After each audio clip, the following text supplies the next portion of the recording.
கிருஷ்ணகிரியில் Annamalai துவங்கியுள்ள we the leaders என்ற அமைப்பிற்கான உறுப்பினர் சேர்க்கை முகாமில் கலந்து கொண்ட அனைவருக்கும் தென்னங்கன்றுகள் மற்றும் அன்னதானம் வழங்கப்பட்டன.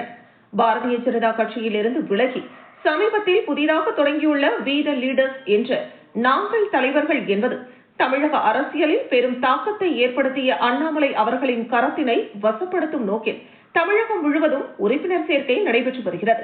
இதன் ஒரு பகுதியாக கிருஷ்ணகிரியில் அண்ணாமலை அவர்களின் கரத்தினை வலுப்படுத்த உறுப்பினர் சேர்க்கை முகாம் நடைபெற்றது. கிருஷ்ணகிரி சட்டமன்ற தொகுதி ஒருங்கிணைப்பாளர் மன்னன் சிவா என்கிற சிவகுமார் தலைமையில் நடைபெற்ற இந்த சிறப்பு முகாமிற்கு சிறப்பு அழைப்பாளராக கலந்து கொண்ட முன்னாள் பாராளுமன்ற உறுப்பினர் நரசிம்மன் உறுப்பினர் சேர்க்கை முகாமினை துவக்கி வைத்தார். இதில் இளைஞர்கள் மட்டுமின்றி பெண்களும் ஆர்வத்துடன் கலந்து கொண்டு தங்களை உறுப்பினர்களாக சேர்த்துக் கொண்டனர்.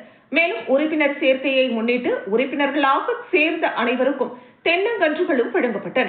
தொடர்ந்து பொதுமக்களுக்கு அன்னதானமும் வழங்கப்பட்டது. இந்த உறுப்பினர் சேர்க்கும் முகாமின் போது சாந்தி, விஜயகுமார், மாதவன், சாமி, சரவணன், வேலன், நவீன்குமார், பாபு உள்ளிட்ட ஏராளமானோர் கலந்து கொண்டனர்.